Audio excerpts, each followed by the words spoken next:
राज्याचे मुख्यमंत्री देवेंद्र फडणवीसांनी त्र्यंबकेश्वरमधून प्रचाराचा नारळ फोडला। तुमच्या स्वप्नातलं त्र्यंबकेश्वर आता घडवायचं आहे, कैलास घुले यांच्या पाठीशी उभं राहायचं आहे।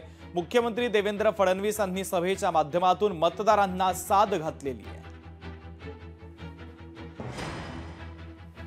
पुढच्या 5 वर्षाकरता आपला कारभार कोणाच्या हातामध्ये द्यायचा याचा निर्णय आपण करणार आहोत।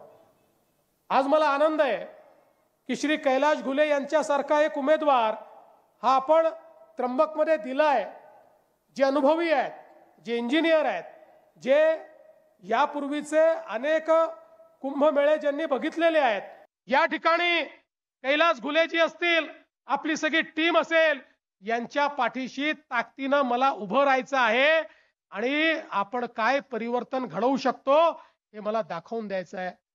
बंधू एक काम आपल्याला या ठिकाणी करायचे आहेत। सगळ्यांचं कामाचं वापर मी करणार नाही, आकडेवारी माझ्याकडे मी ती देणार नाही, परंतु कुंभमेळ्याच्या निमित्ताने मी पुन्हा आपल्याला आवाहन करेल। हा कुंभमेळा आपल्याला अतिशय सुंदर करायचा असेल, स्वच्छ करायचा असेल, सुरक्षित करायचा असेल, तर मला वाटतं की यावेळेला आपण भारतीय जनता पक्षाची बॉडी या ठिकाणी सगळ्यांनी निवडून द्यावी। कैलास घुले आहेत, त्यांची सर्व टीम आहे, त्यांना आपण मोठ्या मताधिक्याने या ठिकाणी निवडून द्यावं। लोकशाही मराठी ऐका, पहा, जागरूक रहा।